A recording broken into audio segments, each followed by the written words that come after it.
अल्लाह ताला हजरत आदम अलैहिस्सलाम के मनो कई त दाणो न खाइजा। अल्लाह ताला हजरत आदम के दाणे को पहिरीं झले इल्म पो ॾिनो या इल्म पहिरीं ॾिनो दाणे खां पोइ झलियो? नथा ॻाल्हायो। ठीकु आहे, अचो रब जे क़ुरान खां पुछो। अल्लाह ताला जे ज़ात बा बरकात हिन इंसानी सूरत में जेको रंग रखियो आहे 5 मिंट सूफ़ी पो वरी मौलवी।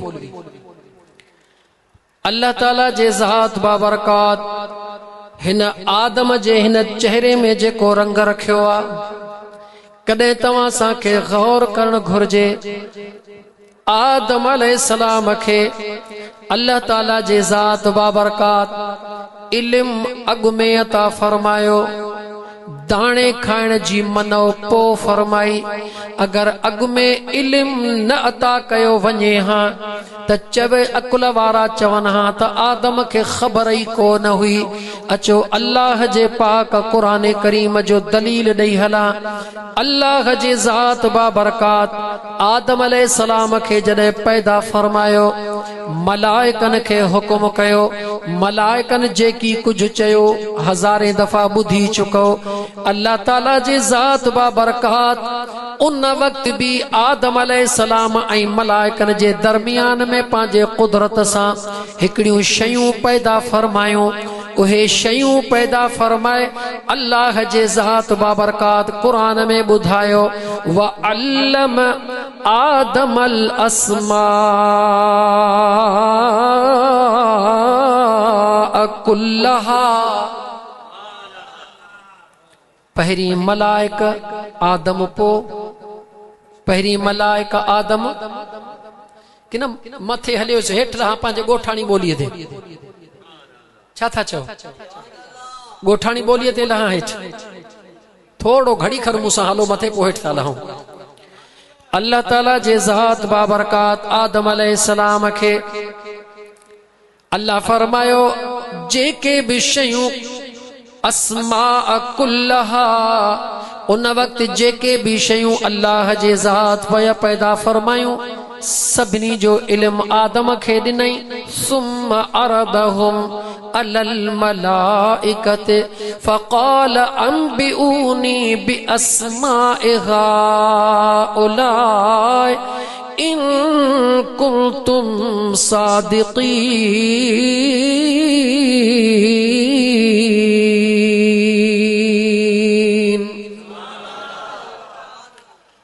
अल्लाह मलाइकन खां सुम्मा अरदहुम अलल मलाइकत, उन्हनि शयुनि जो इल्म अल्लाह मलाइकन खे न अता फरमायो। नाला मलाइकन के न अता फरमाया। तवज्जो, मलाइकन के रब फरमायो। छो फरमायो? इहो बुध जो अल्लाह आदम के पियो पैदा करे।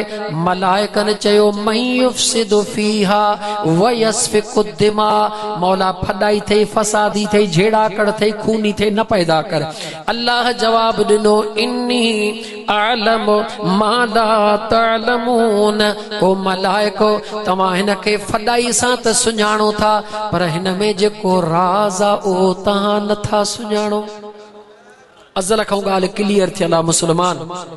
मुझे बेनियाज़ रब मलाइकन के फरमायो, हिन आदम में जेको राज आ, ऐ मलाइको तव्हां नथा ॼाणो, तव्हां त इहो था ॼाणो झेड़ो कंदो, बंदन ते विढ़ंदो, पिलाटन ते विढ़ंदो, भाॼीअ ते विढ़ंदो, चांहि ते विढ़ंदो, खखर ते विढ़ी पवंदो, गॾह ते विढ़ंदो, घोड़े ते विढ़ंदो।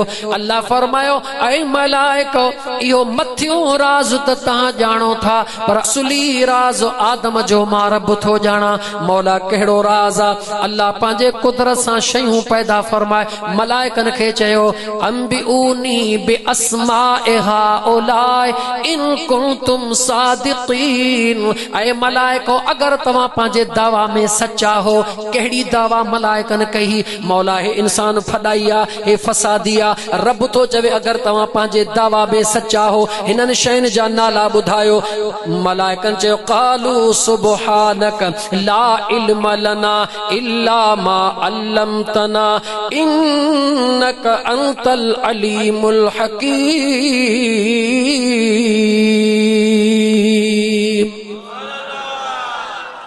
मौला पंहिंजे राज़ खे पाण तो ॼाणी, असांखे कहिड़ी ख़बर?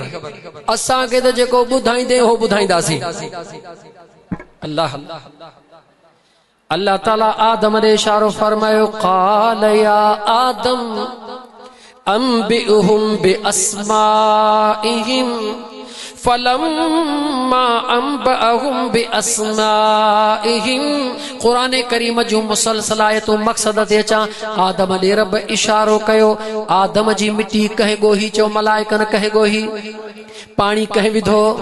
39 ॾींहं ॾुखनि जो मींहुं, हिकिड़ो ॾींहुं ख़ुशीअ जो मींहुं। कंहिं मौक़े ते राज़ इहो बि खोले ॿुधाईंदोमांव।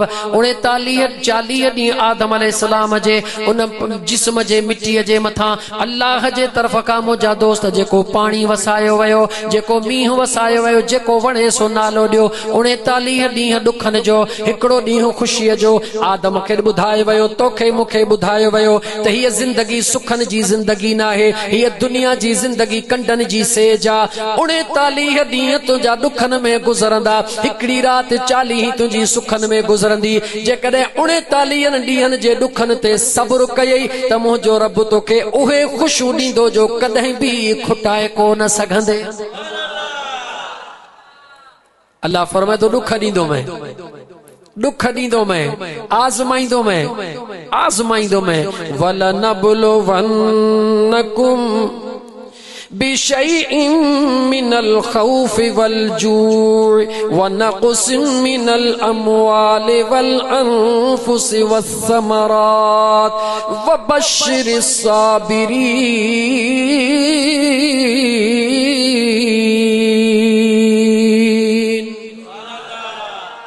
मथे में सूर थो पए, घोड़ाड़े मथो फाटी पियो, बुखार थियो, अदा कोई घोड़ाड़े मरी वियुसि, पासे में सूर। ओ मुसलमान, कंहिंखे थो रड़ियूं करे ॿुधाई? इन मर्ज़नि जी शफ़ा केरु ॾींदो आ? वरी चओ केरु ॾींदो आ? वरी चओ केरु ॾींदो आ? जेको मर्ज़नि जी दवा खां सिवा शिफ़ा ॾींदो आ, उहो तुंहिंजे हर राज़ खां वाक़ुफ़ आहे या नाहे? वो कंहिंखे रड़ियूं करे थो ॿुधाई? सब्र कर। आशिकनि सब्र कयो आ, जन सब्र कयो आ फर्श ते, उन्हनि खे रब दीदार करायो आ अर्श ते। सब्र करण सिख। थोड़ी थोड़ी तकलीफ़ में दाहूं न कर, बोकड़ न कर। इहे मुश्किलातूं, इहे तकलीफ़ूं याद रखी छॾ। ॾुख सुखनि जी सूंह, घोरिया सुख ॾुख निरीह। जेके न ॾुखनि खां पुठियां सुख ईंदा आहिनि, उन्हनि जो मज़ो ई पंहिंजो हूंदो आ। हारी आहीं, ज़मीन में फसल काहींदो आ, जंहिं फसल जे मथां रुगी बबुरनि जी छांव हूंदी आ, लिमुनि जी छांव हूंदी आ, टालिनि जी छांव हूंदी आ। उहो कद्दू बि घणो कंदो आ, साओ बि घणो थींदो आ। मुंहिंजा दोस्त अज़ीज़ जवाब ॾे, माल उहो घणो कंदो आ या जेको उस ते हूंदो आ उहो घणो कंदो आ? जवाब ॾियो। इहा त ॻाल्हि सम्झ में अचे थी न? माल कहिड़ो बूटो घणो कंदो आ? जेको उस बि ॾिसंदो आ, झूठा हवाए जा बि सहंदो आ। ज़मीन जी तकलीफ़, आसमान जे सिज जी गर्मी, यानी जेका ज़िंदगी ॾुखनि सां गॾु सुखनि में हलंदी आ, उन ज़िंदगीअ जो मज़ो ई निरालो हूंदो आ। शायदि मौज़ू तवील न थी वञे। आदम अलैहिस्सलाम खे हिकिड़े पासे अल्लाह इल्मु ॾिनो, तवज्जो, इल्मु बि एतिरो ॾिनो उन वक़्तु जेका मलाइकनि खे ख़बर न हुई। जवाब ॾियो, उहा आदम खे ॻाल्हायो जेका मलाइकनि खे ख़बर न हुई। उहा अल्लाह त क़ुरान में चयो त आदम अल अस्मा कुल्लहा, हर जेके शयूं हुननि जा नाला। हाणे केतिरियूं शयूं इन्हनि जो केरु अंदाज़ो लॻाए सघे थो? केर बि नथो लॻाए सघे। आदम अलैहिस्सलाम ॾे निहारियो। आदम अलैहिस्सलाम खे अल्लाह जे ज़ात उन वक़्तु जेको इल्मु ॾिनो, उन वक़्तु मलाइकनि वटि इल्मु न हुयो। हाणे मां तोखां कीअं पुछां त उन महिल जिब्राइल हुयो या कोन हो? जवाब ॾे। जवाब दे न मीकाइल हुयो या को न हुयो, हाफिज़ सलाम सोनो इसराफील हुयो या न हुयो, मलाइका जो लफ्ज़ा मलाइका हुया। मलाइकन चयो मौला असां के सिर्फ एतरी खबर आ जेका तू बुधाइंदो हई, असां के त नथो अचे। रब कुरान में चयो सच्चा आयो, पंहिंजे दावा में हिनन शयुनि जा नाला बुधायो न बुधायो। आदम के हुकुम थियो आदम बुधा, आदम मलाइकन हथन सां मिट्टी गोही आ। अल्लाह बुधाइण तो चाहे त अंदाज़ो कजा कदे कदे तुझी उम्र वडी हुंदी तो वट ज़ाहिरी तौर ते अकुल घणो हुंदो, तू चवंदे त हीअ शइ मुझे हथन में पैदा थी आ। इल्म ते भरवसो न कजा, उम्र ते भरवसो न कजा, मुझे बेनियाज़ रब जे ॾियण ते भरवसो कजा। जॾहिं उहो ॾियण चाहींदो आ त ॼमण सां अलाए छा खाऊं छा ॾेई छॾींदो आ। अल्लाह ताला कायनात के बुधायो है, कायनात वारो हे त आदम खे ही हो इल्म थो ॾियां जेको मलाइकन खे नाहे।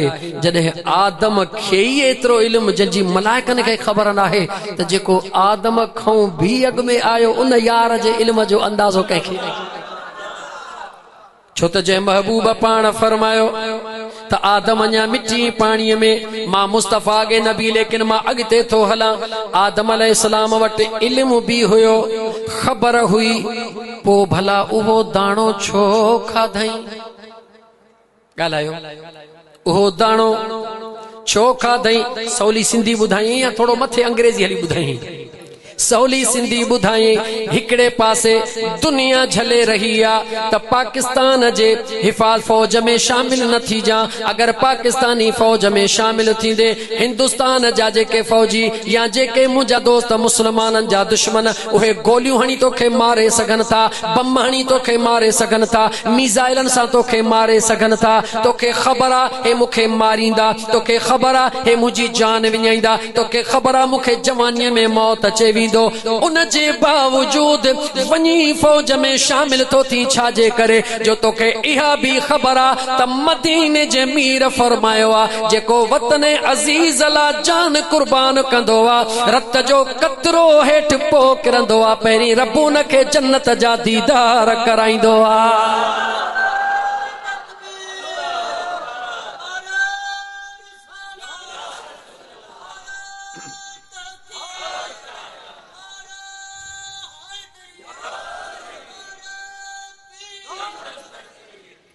गाल समझ में आई? ख़बर हूंदी आ त जान वेंदी, ख़बर हूंदी आ त हीअं भी थींदो, अलाए जिस्म भी बचंदो, अलाए गरी वेंदो, पर परवाह नाहे।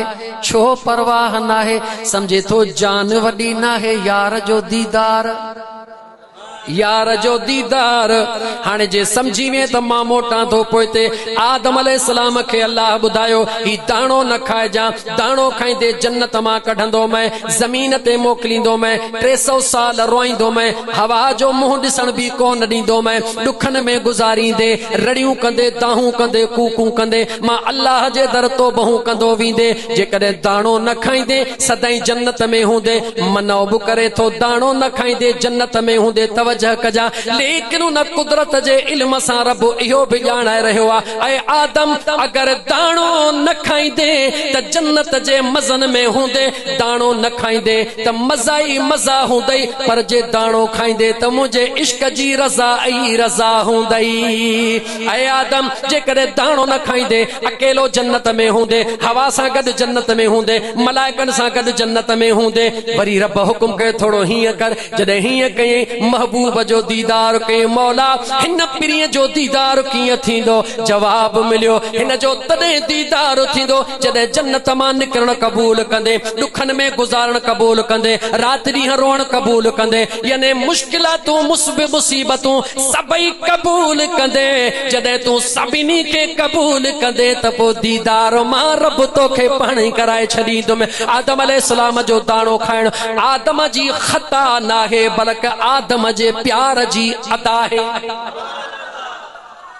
जेकॾहिं आदम दाणो न खाए हा त ॾाढे आदम ऐं ॾाढी हवा मां को बचड़ो पैदा थिए हा। सोली सिंधी में जवाब ॾियो थिए हा। भला जे को न थे हैं तो हजरत शीश पैदा थे हैं, हजरत इब्राहिम पैदा थे हैं, हजरत ईसा पैदा थे हैं, हजरत मूसा पैदा थे हैं, पर खुदा कायनात न की हजरत शीश जे करे बनाई, न की हजरत इब्राहिम जे करे बनाई, न की हजरत मूसा जे करे बनाई, न की हजरत ईसा जे करे बनाई। रब कायनात त बनाइया यार जे खातर। आदम दाणो न खाए हाँ त कोई न अचे हाँ। आदम अकेलो ॾिठई त हेॾी जन्नत में अकेलो छा कंदुसि, दाणो नथो खावां त अकेलो अकेलो ई हूंदो आहे। भले तूं बंगलो ठाराए, ज़ाल मुड़ुस अकेला हुजो, महीनो रहंदो, बच्चा न हूंदा, परेशान। इहो ई सबब आहे, परेशान थी पवंदे।